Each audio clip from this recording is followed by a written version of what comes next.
1, go! In Jesus, I am super blessed. I am Macarius. Say it every day, sapagkat may ginagawa at may ginawa na ang Diyos habang tayo nagdideklara ng pagpapala sa ating mga buhay. Amen, mga kapatid?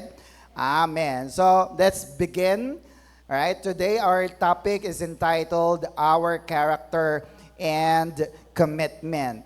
And kung bago po kayo sa ating YouTube channel na ang pangalan po ay The Master Teacher BS, please watch and be super blessed sa mga videos po natin. Don't forget to like, share, and subscribe. At lambing lang naman po namin yon. Just a small favor, kung hindi po naman kabigatan sa inyo, ay i-share nyo po ito sa inyong mga mahal sa buhay upang sila rin po ay makapakinig ng mga salita ng Diyos. Can you hear amen?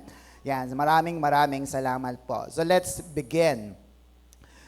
Ang series natin ay A Disciple's Responsibility. And what are those responsibility? We need to check our character and our commitment sa ating Diyos na buhay. After we got born again in our spirit, sino po yung mga na-born again na rito? Taas nga kamay.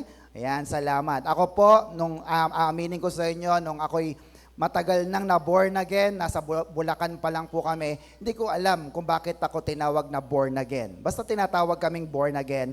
Pero, nung ako pa yung makapag-aral sa Bible School, natutunan ko, ang na-born again pala ay hindi body, hindi rin ang soul, kundi ang ating spirit. So, you become born again in your spirit. And the moment you got born again in your spirit, what happened? You become a child of God. Amen? You are God's little ones. At doon pa lamang po tayo magkakaroon ng pagbabago sa ating character and commitment. So, today, I assume na born again ka na nga. Born again ka na ba? Yan, nawa ay born again ka na nga para ang ating pong pag-uusapan today ay nagkakaintindihan po tayo. Can you hear amen? Amen. Sabi po ng ating birth certificate sa John chapter 1 verse 12, Yet to all who receive Him, to those who believe in His name, anong sabi? He gave the right to become children of God. Sa lahat ng mga tumanggap, lahat ng naniwala kanino? Kay Jesus, He gave them the right, isang karapatan. Na anong karapatan po yon? To become children of God. Masaya ka ba sapagkat anak ka ng Diyos? Dahil kay Kristo. Ang Greek word ng salitang right ay exousia. Sabihin nga po natin, exousia. Yan. It means what? Privilege, consequently magistrate. Ibig sabihin siya po yung tagalitis ng kaso. So, ibig sabihin may power and influence po siya. Superhuman. Wow. It's not just a normal human being, kundi may power ka. Sabihin sa katabi, may power ka. Saan, pastor? Na magpalayas ng sakit karamdaman, ng mga kamalasan, at mga masasamang spirito. Do you like that, mga kapatid? Amen. Si Simon Magus nga po, binibili ang kapangyarihan na yan sa mga apostol. Pero sabi ni Pedro, hindi kayang bilhin ang kapangyarihan na yan sapagkat yan ay pinagkakaloob sa mga anak ng Diyos. Can you hear amen? What else? Potentate. It means a ruler or a token of control. A delegated influence, authority, jurisdiction, liberty, power, right, and strength. No? So if you are going to look at that, ang pagiging anak pala ng Diyos ay hindi lang puro sarap. Tama mga kapatid? There is a rights and privileges, pero may kasama din itong responsibility. Sabi nga natin, responsibility. O yun, yung character, yung commitment mo, dyan po binabantayan natin. Sapagkat kung puro sarap ang buhay bilang Kristiyano, you will not become responsible if you receive the power na binibigay sa iyo ng Diyos. Amen na, kapatid?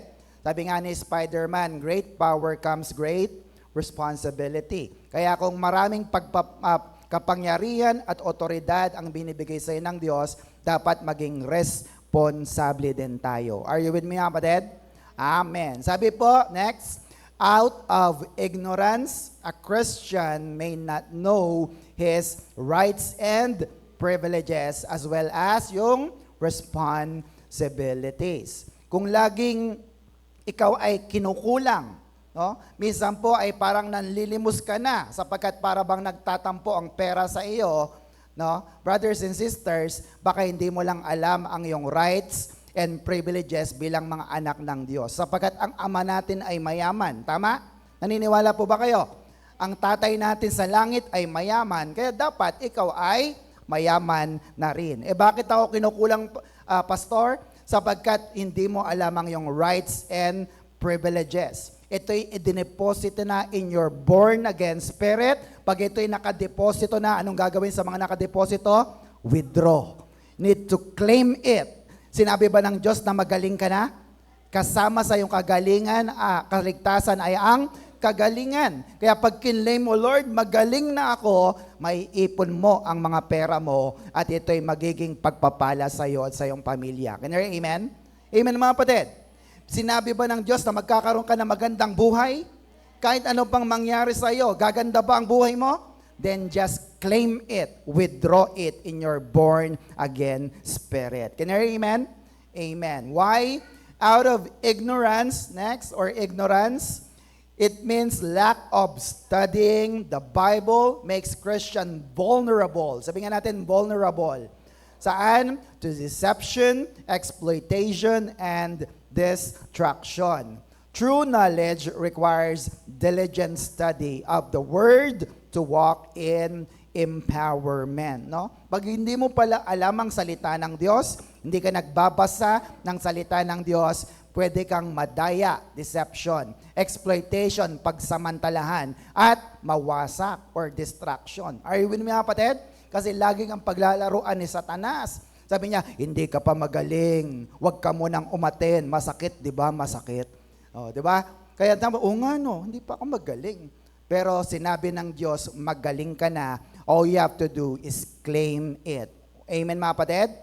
It means true knowledge. Why? It requires diligent study. Dapat masipag ka na nagbabasa ng salita ng Diyos para ikaw ay magkaroon ng empowerment or kapangyarihan. Are you with me, kapatid? Dapat po ay nag-aaral tayong mabuti. Kayo ba'y naniniwala na dapat nag-aaral tayong mabuti? Yung mga anak nyo ba dapat nag-aaral mabuti? Ang mga anak ba ng Diyos dapat nag-aaral mabuti? Amen. Because praying according to the Bible or Scripture ensures that God will hear your prayer and He will not act against His own word. You get that, mga kapatid? Pag sinabi ng Diyos na magaling ka na at sinabi mo, Lord, sabi mo, magaling na ako, di ba? Magaling na ako. Sasabihin ba ng Diyos, hindi, joke lang. Are you with me? Sasabihin ng Diyos, oo anak, sinabi kong magaling ka na, angkinin mo na ito at ito'y mapapasayo. And we call that miracle. Amen, mga kapatid? At kanino na nangyayari ang mga milagro? Ang milagro ay para sa mga naniniwala. Are you with me? Kaya pala wala ka natatanggap kasi ayaw mong maniwala sa salita ng Diyos. Are you with me, mga kapatid? Pero, hindi lang dapat marunong kang magbasa. Oo nga, nabasa mo ang Genesis hanggang Revelation, Revelation hanggang Genesis. Pero ang tanong, nauunawaan mo ba ito? Are you with me? Dapat pag nagbabasa tayo, nauunawaan din natin ang ating binasa. Sabi po ni Mark Twain, next, the man who does not read good books has no advantage over the man who can read them. No? Ang tao pong hindi marunong magbasa ay hindi po, ang taong hindi nagbabasa ay wala pong lamang. Hindi po siya, wala siyang advantage sa mga taong hindi marunong magbasa. You get that, mga kapatid? Amen po ba? Bakit? Kasi yung hindi marunong magbasa, hindi talaga niya yan babasahin. Pero yung ayaw magbasa kahit marunong, hindi mo rin makukuha ang impormasyon kasi nga hindi mo ito binasa. Wala kang knowledge na matututunan. Are you with me? So anong ibig sabihin? Sabi sa katabi, magbasa tayo. Ng ano? Ng salita ng Diyos. Kanina ba sumabay kayo sa pagbabasa ng journal? Amen. So, sabi po ng Matthew 20 verse 25, so Jesus called them all together and said, you know that the rulers of this heathen have power over them. Pag sinabing heathen, hindi mga Hudyo, mga Hintil. And the leaders have complete authority. Yes, sa mundong ito, ang mga nagahari ay yung mga nasa taas. Tama po ba? Kaya nga maraming gustong tumakbo sa politika, maging boss sa isang kumpanya because we have complete power and authority over your unders. Can I hear amen? 26, this, however, is not the way it shall be among you.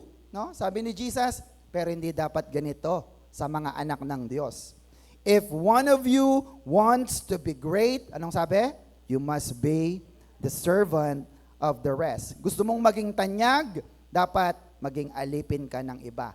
If anyone wants to be the first, gusto mong maging una, you must be the slave of the others. Nakita niyo po ba mga kapatid?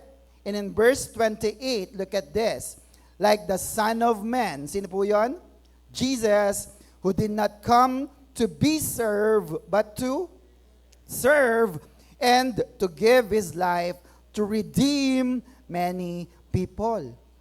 Kaya pag ito'y sinabi mo sa mga tao sa labas, tumbling ang mga boss sa mga corporate world, sa mga kumpanya, maging sa mga tao sa mga senado, sabihin na natin mga nasa mataas na kalalagayan. Bakit?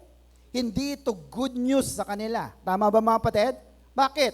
Yung mga nasa taas daw, sabi ni Jesus, dapat sila ay magsilbi sa mga nakakababa. Are you with me mga kapatid? Amen po ba?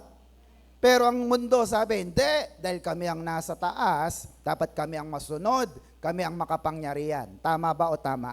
Tama po, Pastor. Kaya ayaw nila ng ganitong mga katuruan. However, we need to develop a Christ-like character. Sabihin nga natin, Christ-like character. And it is intentional, Spirit-led process of transforming one's conduct, heart, and mind. Dapat sasadyain mo ito. Hindi ito biglang, natulog ka, paggising mo, kamukha ka na ni Kristo. Sabihin sa katabi, sasadyain mo. Intentional. Are you with me, mga kapatid? Para makita na nila at ng iyong sarili ang kamukha mo na si Jesus Christ at ang imahe ng ating Diyos araw-araw sa iyong buhay. Rather than performing our religious duties. Are you with me, mga kapatid? So, hindi mo ito magagawa kung wala po ang Holy Spirit at hindi ka na born again in your spirit. Bakit po? Pag na born again ka, you have a new birth and you have a new life. Pag bago na ang iyong buhay, bago na ang iyong mindset. Are you with me, mga kapatid? Binabago araw-araw ng Diyos para ikaw ay makasunod sa mga utos at pangako ng Diyos. Are you with me? Amen. So, in our Christ-like character, there is what we call sacrificial love. Sabi nga natin, sacrificial love.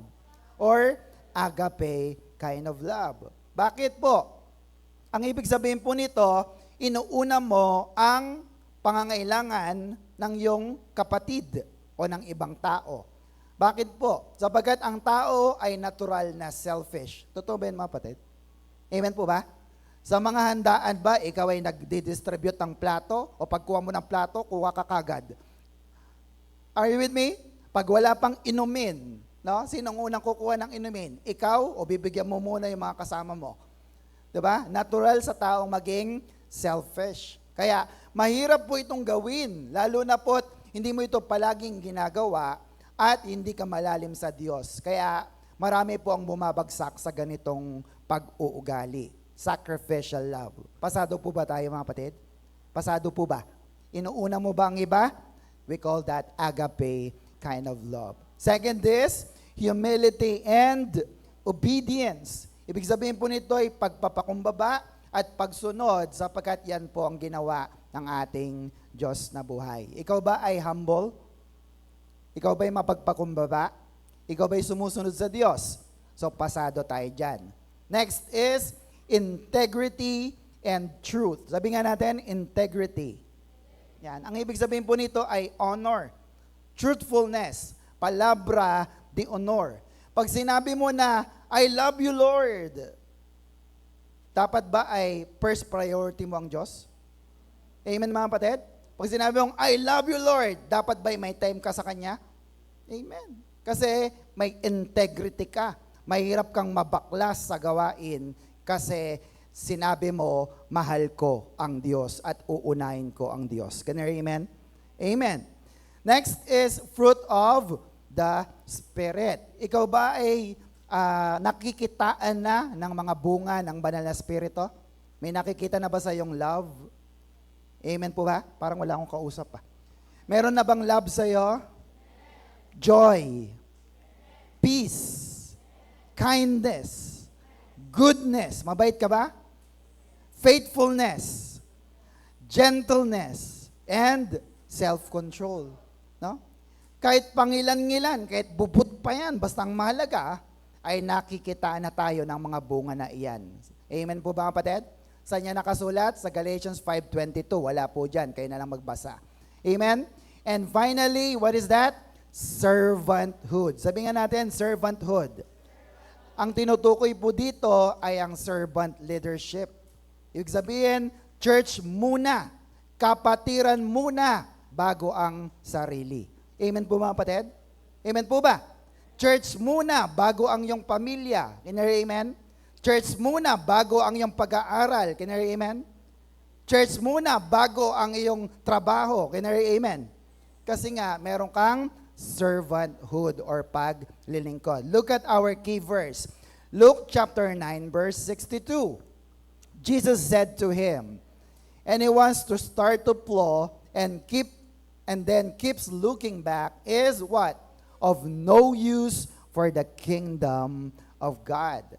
Yung mga tinawag ng Diyos at mga naglilingkod na sa Diyos, pero lingon pa rin ng lingon sa kanyang likuran habang siya ay nag-aararo, he is no use for the kingdom of God. Bakit po kaya? Sapagkat kung ikaw ay nag-aararo at hindi ka nakafocus, ano mangyayari sa iyong inaararo? Tabi-tabingi, bingkong-bingkong. Wala ring pakinabang yan, uulitin ulit yan. Amen mga kapatid? Sabi ng NIV, no one who puts his hand to the plow and looks back is fit for service in the kingdom of God. Ibig sabihin po nito, ang discipleship o ang pagsunod sa Diyos requires undivided loyalty and devotion. Mahirap kang baklasin sa gawain. Mahirap kang baklasin sa ministry. Bakit? Kasi meron ka ng undivided loyalty. Loyal ka ba sa Diyos? Alam nyo ba yung word na loyal? Na kahit na sinisiraan na siya, no? Kahit na pangit na ang nangyayari, mabango pa rin at siya pa rin ang iyong sinusunod. Are you with me, kapatid? Amen. So today, let me give you a proposition. Ito po yan. Next, pakibasa natin sa nakakita. Every Christian must develop and display a Christ-like character and genuine commitment. Do you agree with this? Sa lahat ng mga Kristiyano, sa mga anak ng Diyos, dapat itong meron tayo at napapakita natin. Ano yon? Christ-like character and genuine commitment. No? Hindi lang basta commitment, kundi totoong, purong commitment. So today, let us study the two biblical requirements of a Christ-like character and genuine commitment. Handa na po ba kayo mag-aral? Okay. So number 1, ano po yun? Number 1 is complete dedication of your life to God. Sabi nga natin, complete dedication. Yan. Hindi kalahati, hindi 1/4, buong buo. Complete. Amen na kapatid? Pag sinabing dedicated ka, hindi ka nababaklas sa gawain, ano man ang iharap sa iyo kapag araw ng linggo. Are you with me? Why? Because you are dedicated to the Lord. Is that clear mga kapatid? Amen po ba? Romans chapter 6 verse 13, sabi ni Pablo, do not let any part of your body becomes a tool of wickedness to be used for sinning. No? Huwag mong hayaan ang parte ng katawan mo ay gamitin sa kasamaan at sa pagkakasala. Bakit? Instead, give yourself completely to God, since you have been given new life, and use your whole body as a tool to do what is right for the glory of God. Amen po ba mga kapatid? Kasi akala ng marami, ang mga bagay sa mundong ito, ang sukatan talaga ng tunay na buhay. Pero sa Diyos, ibang sukatan niya. Hindi po material na bagay. Are you with me, kapatid? Amen po ba? Bakit? Luke chapter 12 verse 15, sabi ni Lord Jesus, and he went on to say to them all, sabi niya, watch out and guard yourselves from every kind of greed. Sabi nga natin, greed. Ano sa Tagalog? Kasakiman. Amen? Because, look at that, because your true life is not made up of things you own, no matter how rich you may be. No? Look at that. Ang yung totoong buhay pala ay hindi sa mga material na bagay na mayroon ka. Kaya pinag-iingat po tayo dito. Sapagat akala ng marami, ang sukatan ng magandang buhay ay kapag ikaw ay maraming kayamanan. Well, masaya naman pag maraming kayamanan. Tama mga kapatid? Sinong ayaw ng pera? Wala. Tama mga kapatid? Pero hindi ito ang sukatan. Sabi sa katabi, hindi ito ang sukatan ng yung tunay na buhay. Kaya sabi ni Lord, watch out. Guard yourself. Mag-ingat kayo. Saan? To every kind of greed. Greediness. Pagiging sakim. Saan? Sa mga material na bagay. Bakit po? Sapagat hindi po sapat ang material na bagay lang para tayo po ay maging satisfied sa buhay. Amen na kapatid? Sapagat tayo binubuo ng ilang bahagi? 3 bahagi. It is the spirit, soul, and body. Very good. Pero hindi ka lang soul and body. May 3 bahagi ka. Ano po yun? 1 Thessalonians 5:23. May the God who gives peace make you holy in every way. May He keep your whole being, ang buong pagkatao mo. Look at that. Spirit, soul, and body. Blameless when our Lord Jesus comes. No? Ang tunay na ikaw pala ay hindi lang ang iyong katawan na iyong binubusog. Hindi rin lang ang iyong soul o kaluluwa, kundi ano daw? Ang iyong born again spirit. Are you with me, kapatid? Dahil kamukha mo ang Diyos, we are like Father, like Son. Ang Diyos ay Espiritu, kaya tayo rin ay merong Espiritu na buhay. Are you with me, kapatid? At nagpapakita na hindi lang dapat body mo ang iniintindi mo, hindi lang ang emosyon mo, ang kaluluwa mo, kundi ang iyong Espiritu. Bakit? Mayroon kang spiritual na pangangailangan or spiritual needs. Di ba? Sabi sa Matthew 4:4, hindi lang nabubuhay ang tao sa tinapay, kundi saan daw? Sa bawat salita ng Diyos na lumalabas sa kanyang bibig. Tama ba mga kapatid? Kaya hindi pa po question kung linggo ay magsisimba ba ako o hindi. Pag hindi ka nagsimba, mayroon kang kakulangan, hindi sa katawan, hindi sa iyong kaluluwa, kundi sa iyong born again spirit. Sapagat hindi ito nakakakain ng salita ng Diyos. Are you with me, kapatid? Ano bang mahalaga? Katawan, kaluluwa, o ang espiritu? Anong mahalaga? Very good. Espiritu. Bakit? Genesis 2 verse 7, and the Lord God formed man of the dust of the ground, and look at that, breathed into his nostril the breath of life, and the man became what? A living soul. Ang Hebrew word ng salitang breath ay neshama. It means inspiration. It could also mean soul or the spirit. Pero tingnan niyo po ulit ang verse. Kailan siya naging living soul or buhay na kaluluwa? The moment na hiningahan siya ng Espiritu ng Diyos sa butas ng kanyang ilong. Amen na kapatid? Amen po ba? Kaya nung hiningahan ka ng Diyos ng kanyang Espiritu, doon pa lang tayo nagkaroon ng tunay na buhay. Are you with me kapatid? Amen po ba? James 2 verse 26, sabi pa, as the body without the Spirit is, look at that, dead. So faith without deeds is dead. So baliwala pala yung katawan na ito kung patay ang spirito mo. Hindi ka na born again. Bakit? Ang katawan na ito ay babalik lang sa alabok, kagaya ng mga alaga nating hayop. Pero yung spirito mo na hindi na born again, patay, ay saan pupunta? Sa impyerno. Hindi sa langit. Sapagkat walang babalik na spirito sa Diyos sapagkat hindi ka na born again. Pastor, saan po nakalagay yan? Ecclesiastes chapter 12, verse 7. Sabi diyan, you will turn back into the dust of the earth again. But, look at that, your spirit will what? Will return to God who gave it. Yung katawan na to, sabi diyan, babalik sa lupa, sa dust. Pero yung spirito mo, babalik sa Diyos. Look at that. Kung hindi na born again ang spirit mo, patay pa rin ito, walang babalik sa Diyos. Kaya tiyak, impyerno ang bagsak mo. You get that, mga kapatid? Pero kung ang spirito mo ay nabuhay, na born again dahil kay Kristo, ikaw naman ay pupunta sa langit. Shout amen. Palapakan nga natin ating Diyos na buhay. Are you still with me, mga kapatid?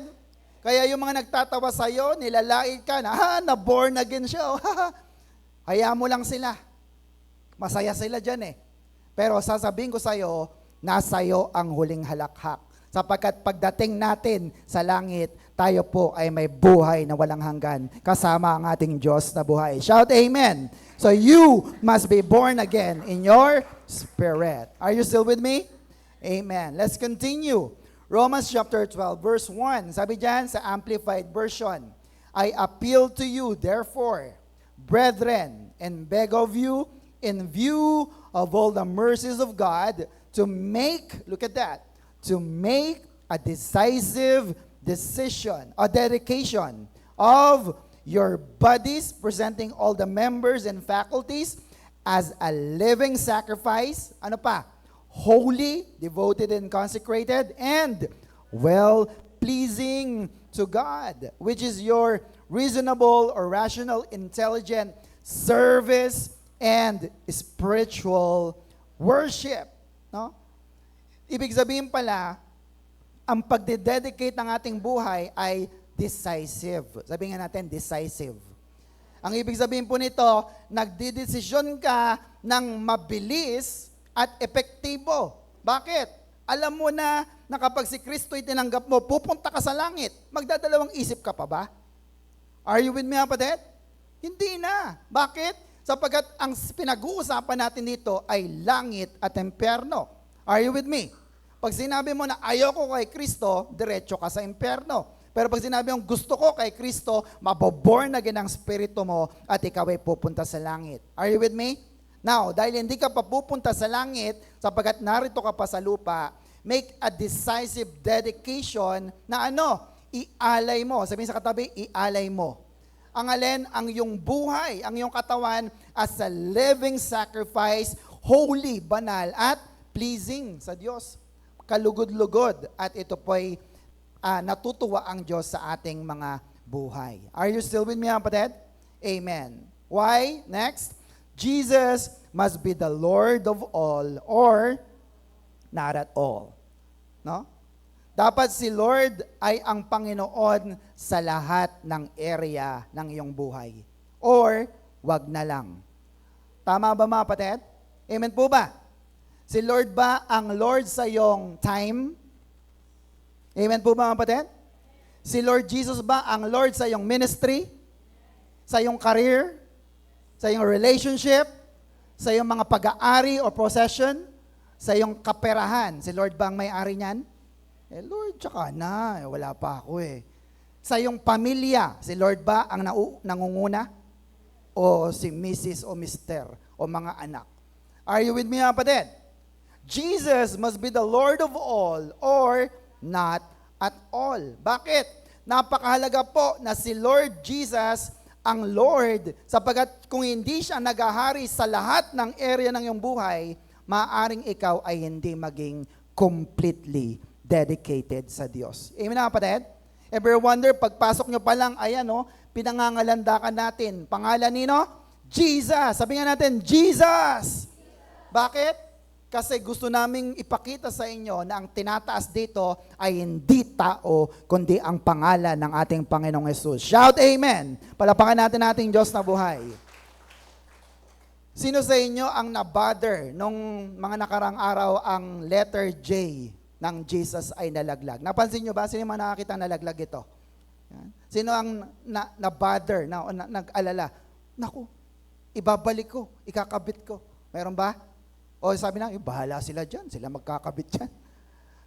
Are you with me?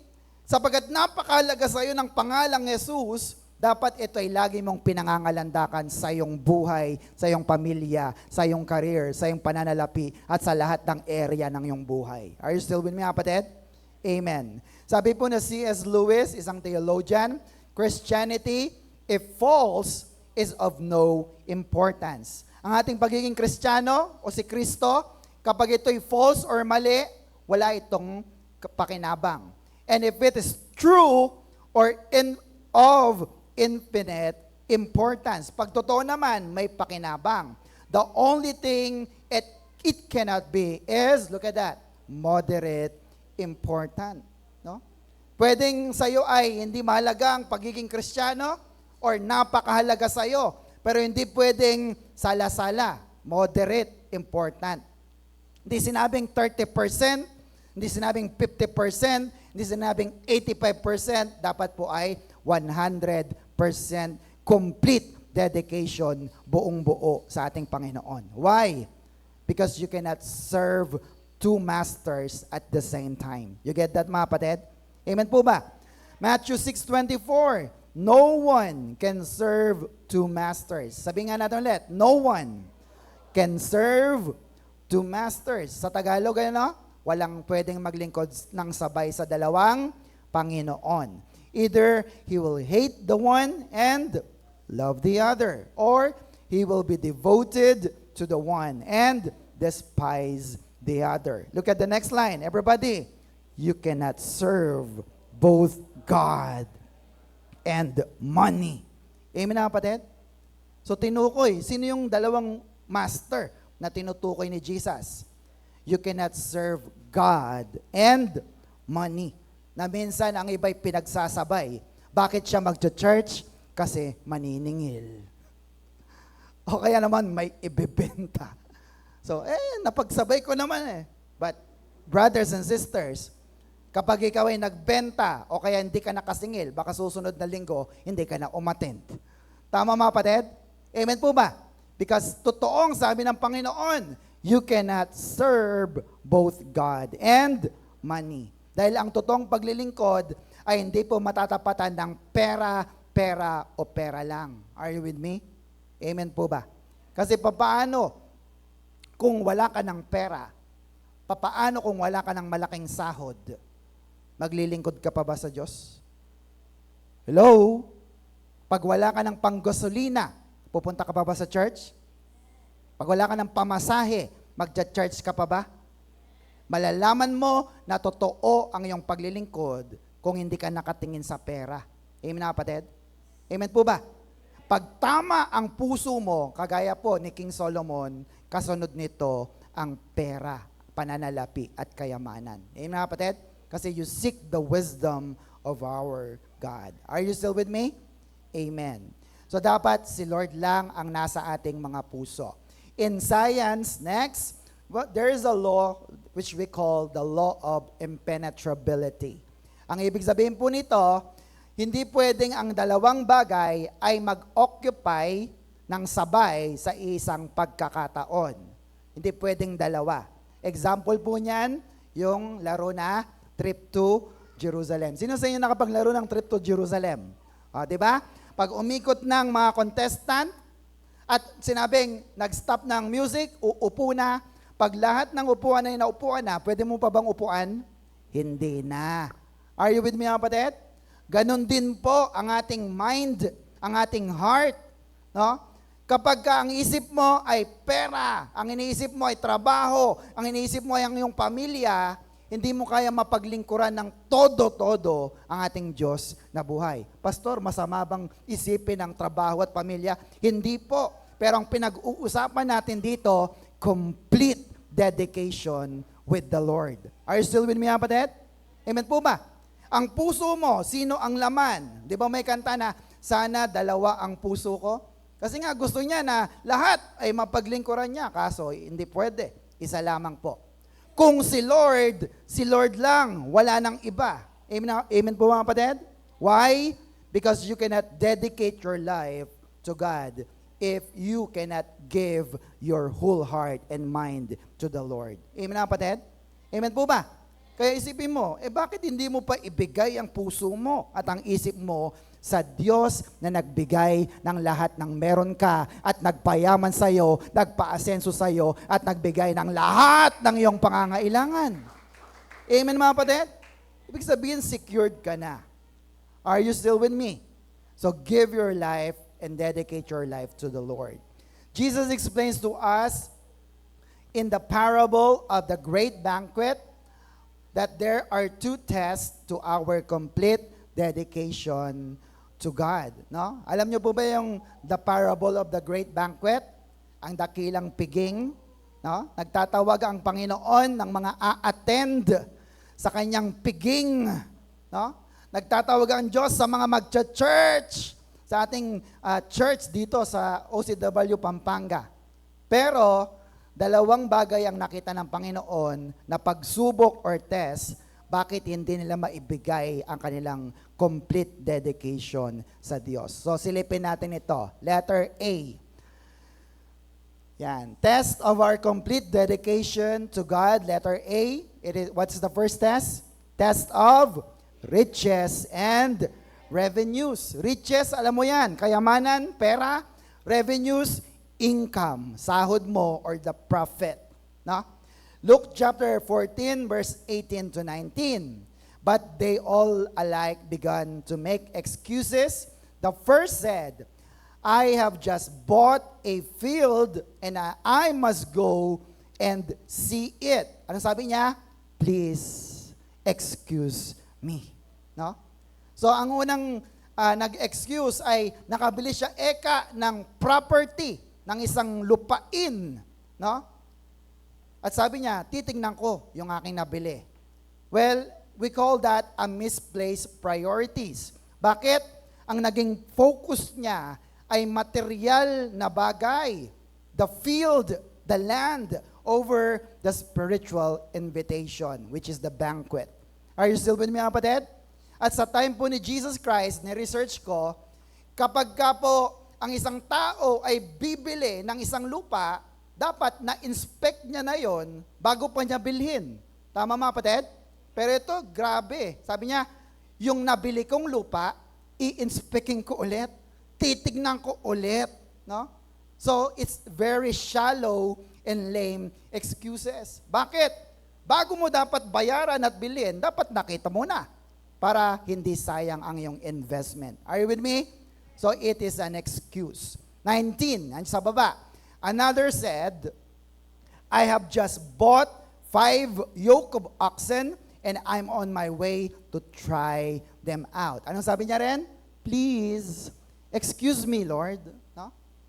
Pag sinabi pong 5 yoke of oxen, 5 pares po yan ng baka. So ilang baka lahat yon? 10 baka. And during the time of Jesus, pag kaya mong bumili ng 10 baka, it means ikaw ay mayaman. Ikaw ay business people. Ikaw ay merong kakayanan na sakahan ang napakalaking agricultural capacity. So meron kang lupain. Pero ang ibig sabihin nito, it symbolizes earthly priorities and material possession. Material na bagay pa rin at pera-pera lang. Are you still with me, kapatid? Amen po ba? So ang naging excuse ng dalawa na ito ay material na bagay kumpara sa spiritual na bagay. Sabi po ng isang kasabihan, next, if there's a will, there is a way. Kung gusto, may paraan. Kung ayaw, may dahilan. If it's important to you, you'll find a way. If not, you'll find excuses. Pag importante, gagawa ng paraan. Pag hindi importante, ang dami mong excuses. No? Are you with me, kapatid? Amen po ba? Pwede bang tignan yung bukid pagkatapos ng piging or banquet? Pagkatapos ng church, pwede bang magbukas na lang kayo ng inyong mga tindahan? Yes. God is not against riches. Gusto ka nga niyang yumaman. In fact, ang maraming blessing ang ibinibigay ng Diyos sa mga anak niya. Pero ang hindi mo pagsunod, ang hindi mo pagtugon sa tawag ng Diyos, gives you no blessing. Because there is no blessing in disobedience. Are you with me, kapatid? Tingnan mo sarili mo. Bakit kaya wala akong blessing, Lord? Ang tanong, sumusunod ka ba sa Diyos? Amen, kapatid? Nakita niyo po yung picture? Anong dahilan mo para hindi magtrabaho? Sa spiritual na bagay, anong dahilan mo para hindi makapag-church? Tingnan mo ang mama na yan. Walang kamay, pero nakakapagtrabaho. Amen? Ikaw ay kompleto. Bakit hindi ka pumunta sa gawain ng Diyos na buhay? Amen, kapatid? Amen po ba? If there's a will, there is a way. Huwag natin gawing excuses ang business, ang pag-aaral, ang trabaho, at ang pamilya. Can you hear amen? Amen po ba? Nakakaya naman sa Lord. Amen po ba? Huwag mong ipagpalit ang araw ng linggo. Next, sabi dyan, stop the excuses. Why? Because excuses don't get results. No? Puro ka excuse. O maglilingkod ka na ba? Next time na lang. Ikaw, maglilingkod ka na? Next time na lang. A-attend ka? Next time na lang. You don't get the result. Are you with me, kapatid? Amen po ba?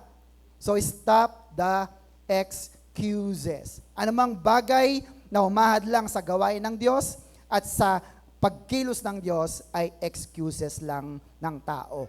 Sabi po ni Thomas Edison, next, there's a way to do it better. Find it. Amen, mga kapatid? Humanap ka ng paraan paano mo mapaglilingkuran ng Diyos. And do it better. Find it. Sabihin sa katabi, meron yan. Ay, wala po akong kausap. Sabihin po sa katabi, meron yan. Amen? Gusto ko maglingkod sa Diyos, kaso may anak ako eh. Kaso may nag-aaral pa ako eh. Kaso may negosyo ako eh. Meron niyang paraan. Amen, kapatid? Or else, you're just making excuses. Ano po ba ang karakteristik ng mga naglilingkod sa Diyos? Psalms 112 verse 1 to 3. Praise the Lord. Blessed is the man who fears the Lord, who finds great delight in His command. Verse 2, His children will be mighty in the land. Magagaling ang anak mo. The generation of the upright will be blessed, pinagpala. Verse 3, look at that. Wealth and riches are in His house, and His glory and His righteousness endures forever. No? Ang mga anak ng Diyos na sumusunod sa Diyos, ang kayamanan ay nasa kanilang bahay. Bakit? Inilalagay ito ng Diyos. Hindi nila hinahabol ang pagpapala. Ang Diyos ang naglalagay ng pagpapala sa kanilang bahay, sa kanilang pamilya, sa kanilang buong tahanan. Can you hear amen? Amen po ba? Gusto niyo po ba ng ganon? Ako gusto ko ganon. Bakit? Pag ang pagpapala ay nasa sa iyo na, nasa iyong pamilya na, ang iisipin mo na lang ay maglingkod, at ibigay ang iyong buhay para sa Diyos na nagbibigay ng lahat ng iyong pagpapala. Shout Amen! Are you still with me? Now, kung ikaw ay nagpapayaman lamang, ganito ang mangyayari sa atin. Psalms 49 verse 20. A man who has riches without understanding is like, the beast that perish. Wala kang pagkakaiba sa alaga mong aso. Amen? Kahit suutan mo pa yan ang makapal na gintong kwintas, hindi naman alam ng aso. Sinuotan mo ng kwintas na ginto. Alam ba niya kung ginto yon? Alam ba niya saan galing yung kayamanan na yon? Baka nga niya hindi niya nga alam kung kayamanan yun o hindi eh. Are you with me?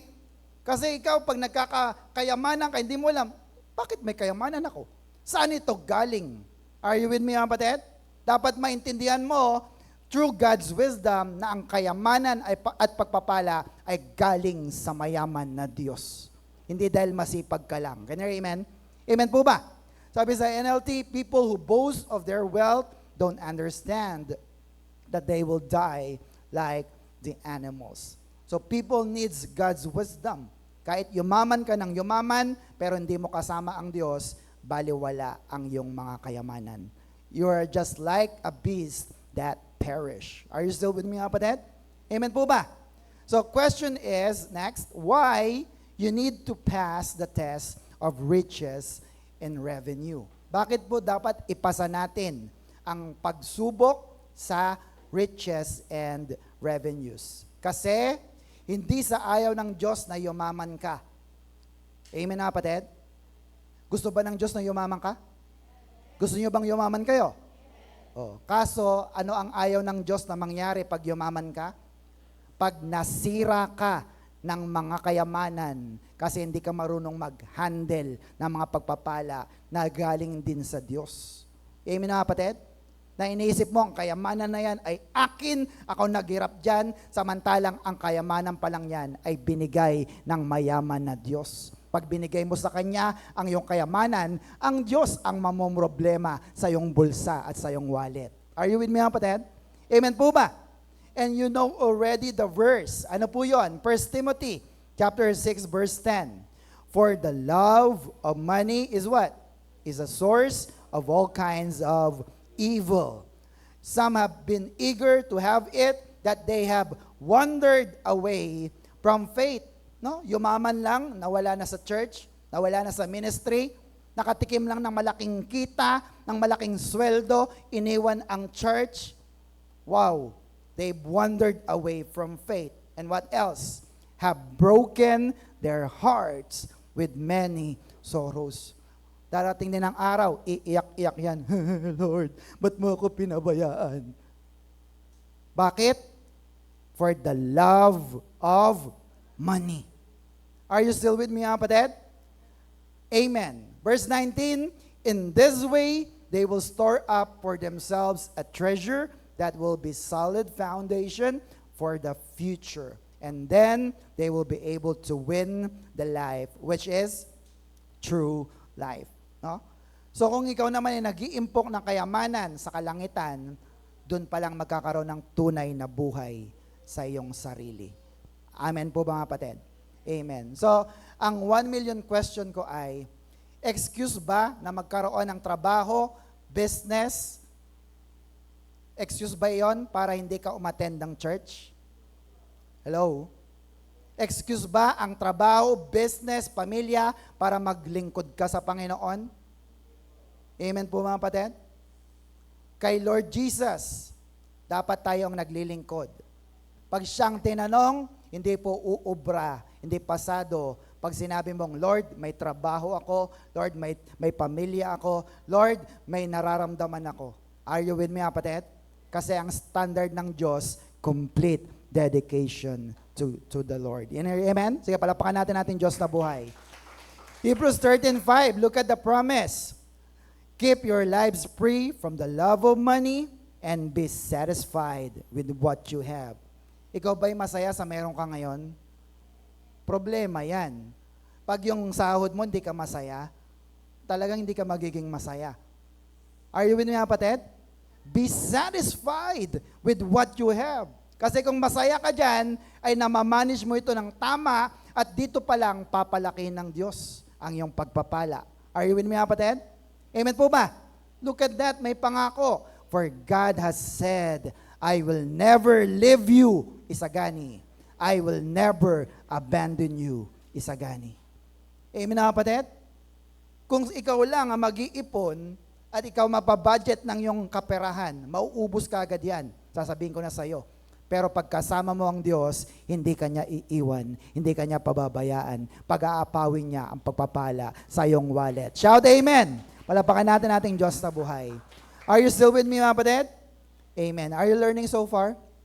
Amen. Next, letter B. Ano po yung pangalawang test?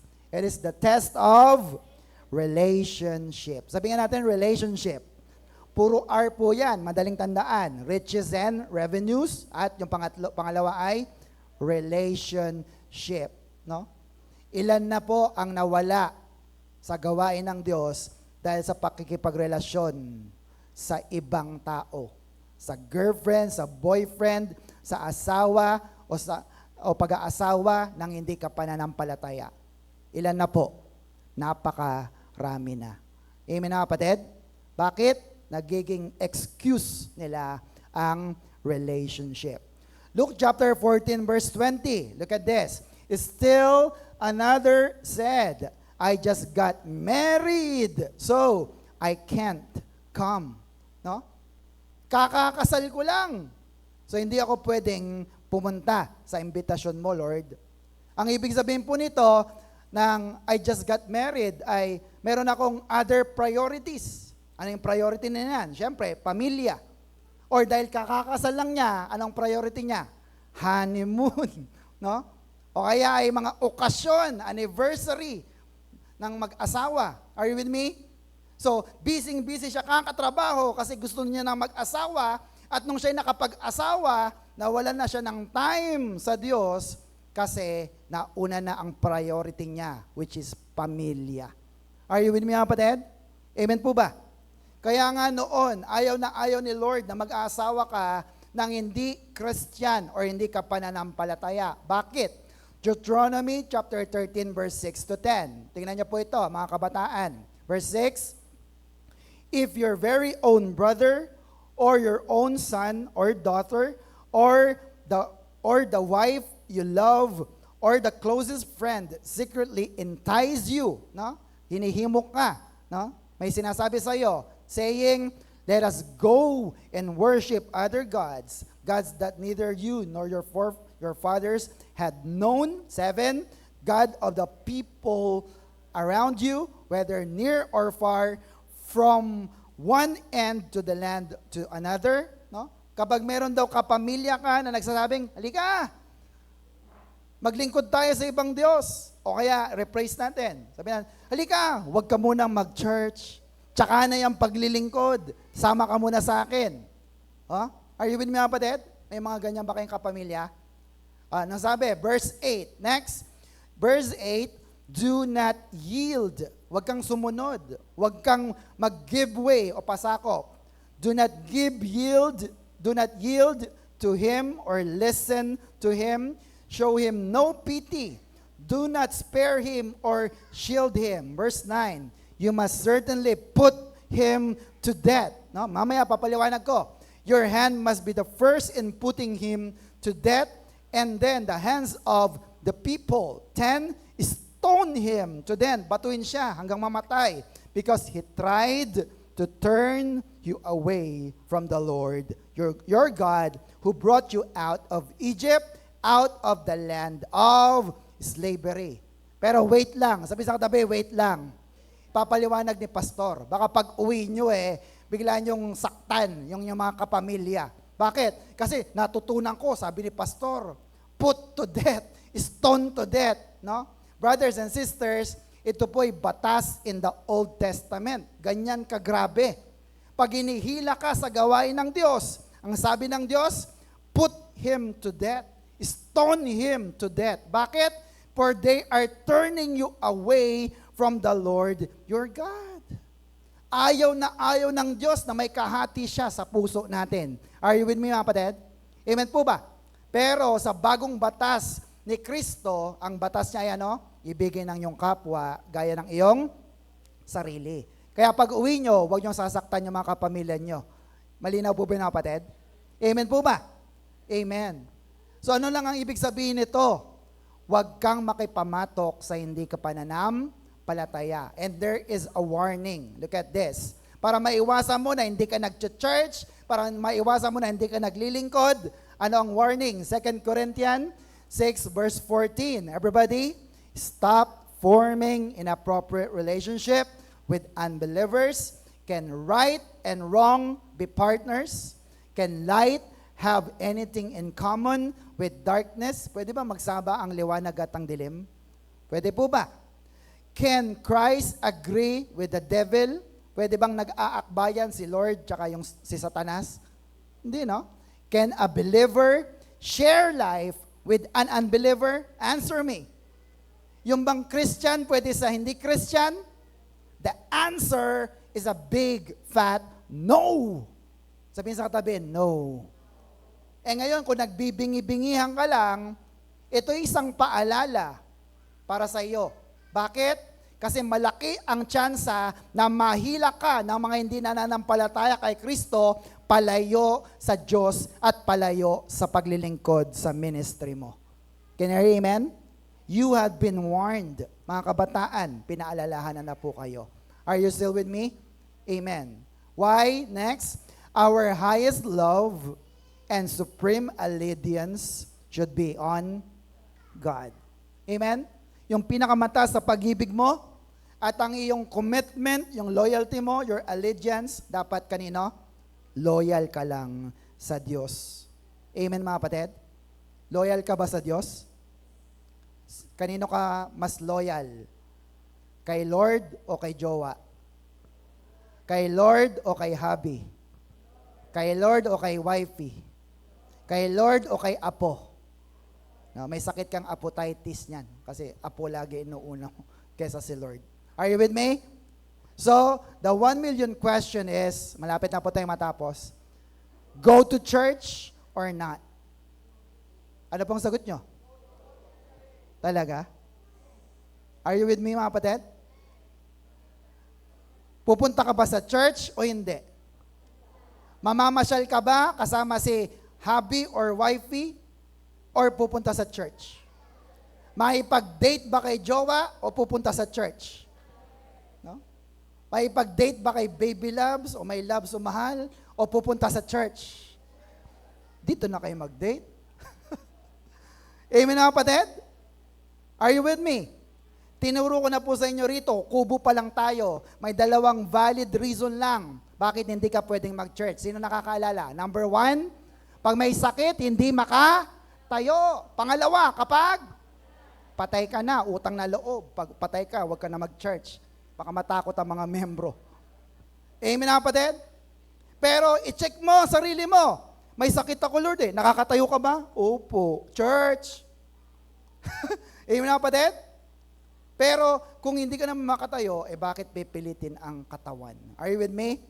Pero yun lang ang dalawang valid na reason. Are you still with me mga kapatid? So, again, excuse ba magkaroon ng pamilya, ng jowa, para hindi ka mag-church? Excuse ba para hindi ka mag-serve sa Lord? Dapat pasado ka sa test ng relationship. Are you still with me? Last verse natin. Hay, salamat, Pastor.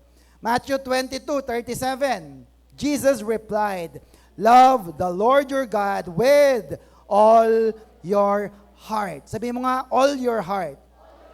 Kalahati ba? Ano sabi? Buo, all your heart. No? Bakit? Sinong mas mahal mo? Si Lord o ang asawa mo? Si Lord o ang anak mo? Si Lord o ang pamilya mo? Si Lord o ang jowa mo? Kung hindi si Lord, hindi ka pa sold out kay Lord. The best example ay si Abraham. Asa si Abraham? Si Abraham, na ibigay niya ang kanyang anak. Dalawa pala siya. Pero ang kanyang mahal na anak. Bakit? Kasi mas mahal niya ang Diyos. Are you with me, kapatid? Kaya, posible ba yung sinasabi mo, Pastor? Yes, nagawa po yan ni Amang Abraham. Amen po mga kapatid? Are you still with me? Kaya sabi diyan, love the Lord with all your heart. Now, yung mga absent, pero hindi mapakali. Halimbawa, linggo, talagang kailangan ka sa tawag ng trabaho, kailangan ka sa tawag ng yung, kung ano mang tawag yan. Pero hindi ka mapakali, nasa trabaho ko, naku, yung worship team, nakapagtugtog kayo ng maayos. Yung tech kaya, gumana ng maayos. Yung children kaya, may nag-aalaga ba sa mga bata? Amen mga kapatid? Well, exempted ka na. Bakit? Kasi nakita na ng Diyos ang puso mo. Amen mga kapatid? Na kahit wala ka sa gawain ng Diyos, nandun naman ang iyong spirito. At ang puso mo, buong buo, mahal mo ang Diyos na buhay. Can you hear amen? Amen po mga kapatid? Hindi yung pag nawala ka, bahala sila dyan. Bahala sila. Amen mga kapatid? Pag nawawala ka ng church, hindi ka ba mapakali? Ibig sabihin, mahal mo talaga ang Diyos with all of your heart. Can you hear amen? What else? All your soul and with all your mind. Bakit? Look at that. This is the first and the greatest commandment. Are you still with me, kapatid? Isipin nyo ito.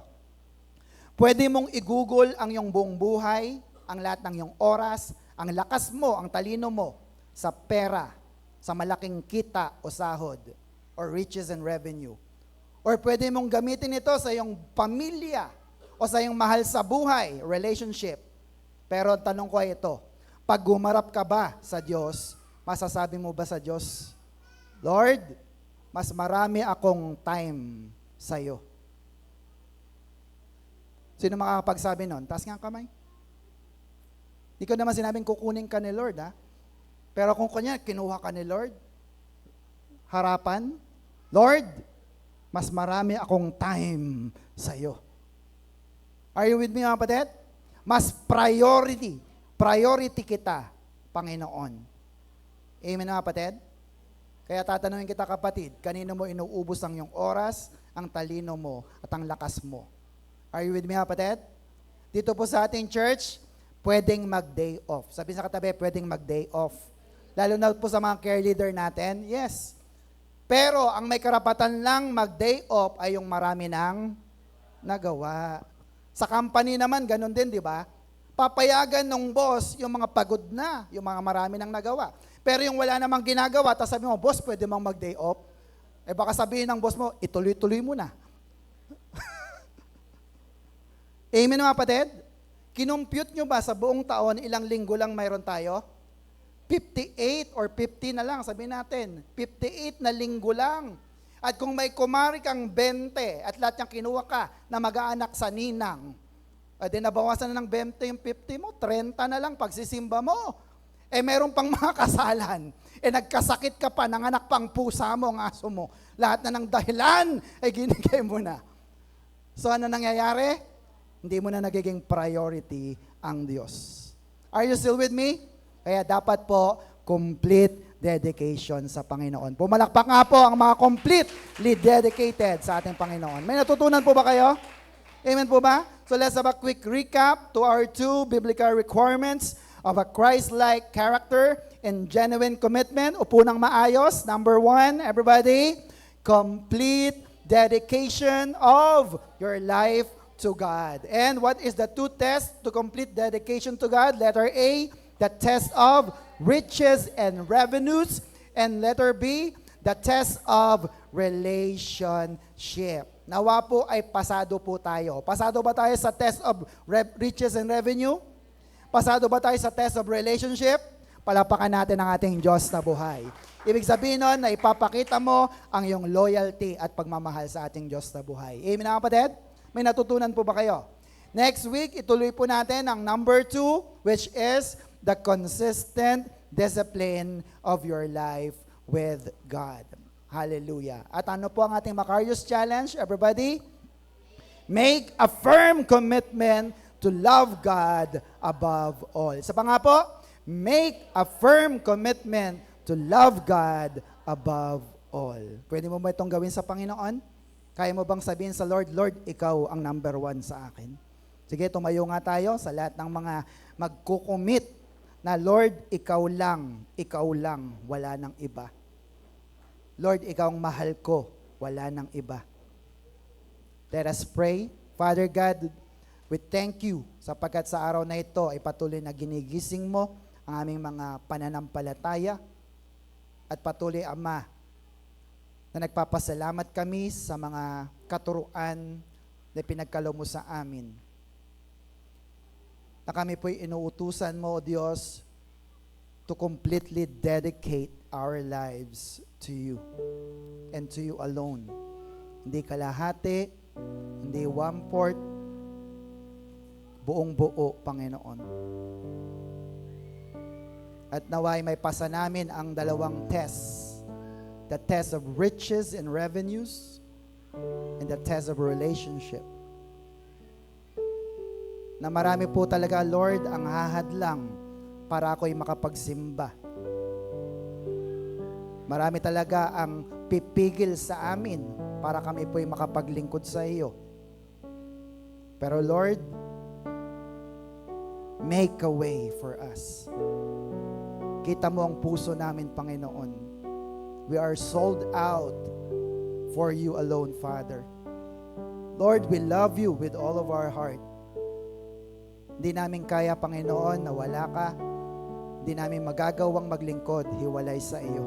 Kaya Lord, dumating man ang mga pagsubok na ito, Naway maratnan mo kami na ang mas pinipili namin ay ang maglingkod sa iyo at manatili sa iyong presensya, sa iyong bahay-sambahan. Because after all this life na meron kami, maiksi ang buhay namin, alam namin, Lord, ang nais namin, Lord, na kapag humarap na kami ng mukhaan dyan sa langit, sa iyong trono ng biyaya, masabi namin, Lord, ikaw ang priority ko. Lord, ikaw ang pinakamamahal ko. Lord, ikaw ang inuna ko higit sa lahat ng bagay.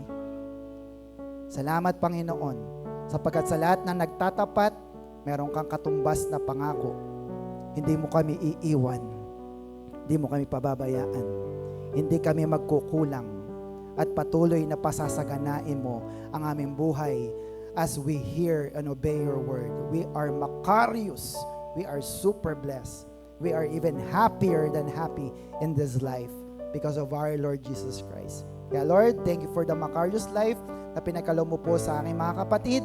Patuloy mo pong pagpalain pang lalo ang kanilang buhay, ang kanilang pamilya, kanilang negosyo, kanilang kabuhayan, ang kanilang pag-aaral, at lahat ng kanilang mga tinatangkilik. Nang sa ganon, ang isipin na lang nila ay ang maglingkod, at magbigay ng papuri sa iyong pangalan. Ito pong aming samot panalangin na may pasasalamat. In Jesus' name we pray. And everybody say, Amen and Amen. Palapakan po natin ng Diyos. Ano po ulit ang ating Macarius Challenge? Malakas. Make a firm commitment to love God above all. To God be all the glory. Are you blessed? Super blessed. Kung kayo po yung na-bless, please, pagpalain din po natin ang ating church through our grace giving.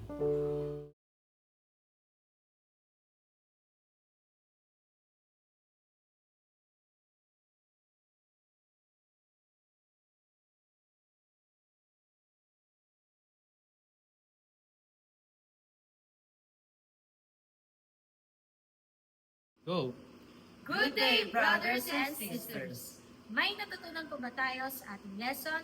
If yes, ilagay sa comment section. At kung nagustuhan mo ang video na ito, you can find more of this on our YouTube channel, The Master Teacher BS. You can like, share, and subscribe. See you in our next video. Stay Macarius! Bye!